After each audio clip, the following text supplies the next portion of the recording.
This is on the different ways of using Anki. We will start with the first and most important one, and this is the main idea behind Anki, is that you are reviewing your knowledge regularly, and Anki will show you cards for you to work through every day, but you're not going to work through all the cards that you have at once.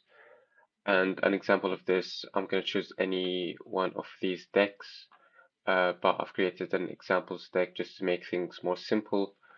Um, we'll talk about decks later. So, so I have a question here. What are the signs of a cerebral lesion? And I'll try my best to remember the answer. And once I've done that, I'm gonna, I'm gonna review the answer.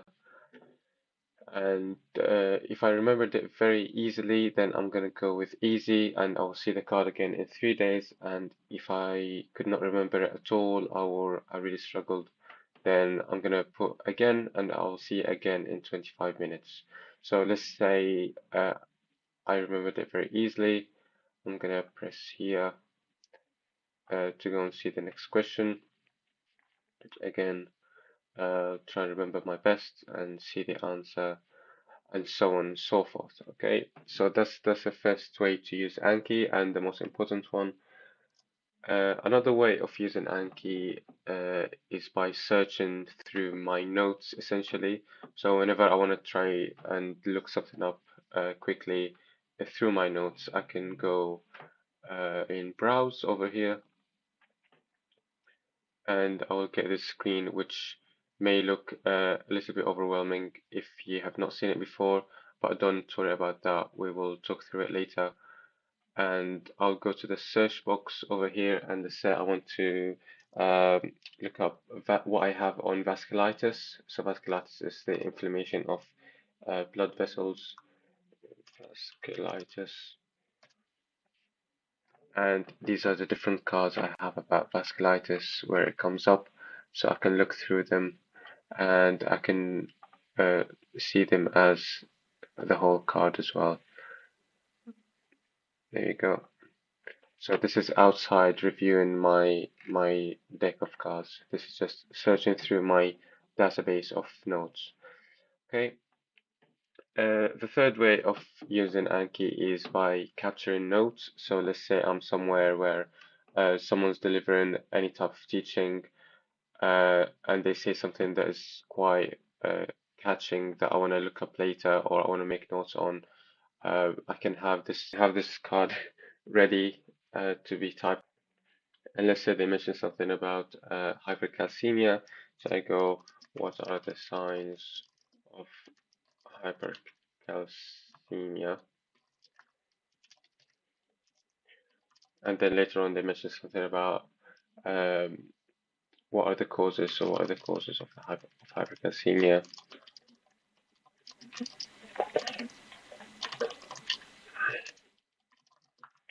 Okay, and then later on perhaps they mention something that myeloma is an important thing to think about when we encounter hypercalcemia.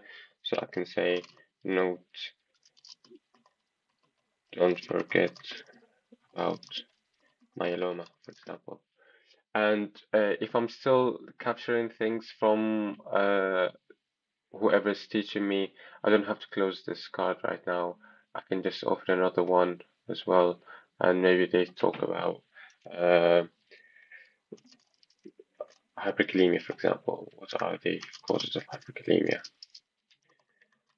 And later on, when I have some time to look these things up and make some flashcards about them, I'll do that.